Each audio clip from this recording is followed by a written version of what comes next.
In just the last few hours, Governor Tim Walz delivered his annual State of the State address, his first since coming off the national campaign trail last year.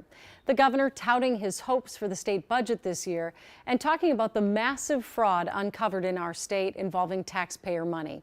Raya Katene is at the Capitol with the governor's message and the response from Republicans tonight. Raya?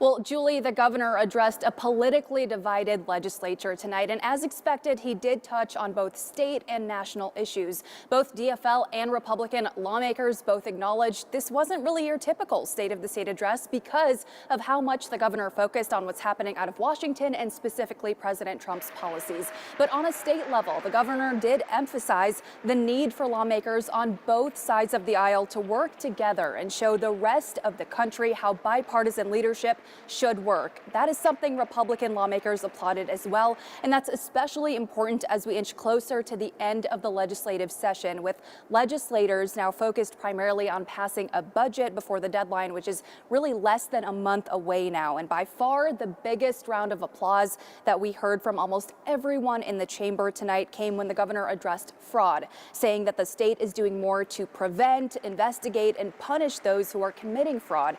Meanwhile, Republicans say it's something that should have been done a long time ago.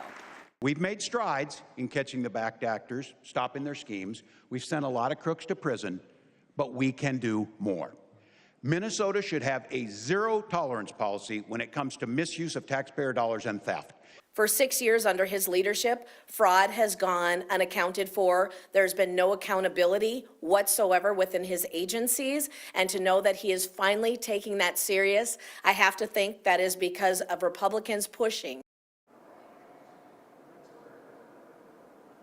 And the governor has not said if he will be seeking a third term. We are expecting that announcement in the coming months, but just keep in mind, May 19th is when the legislative session comes to an end. So now all eyes are on lawmakers as they try to work across the aisle and make sure they pass a budget in order to prevent a special session. Julie.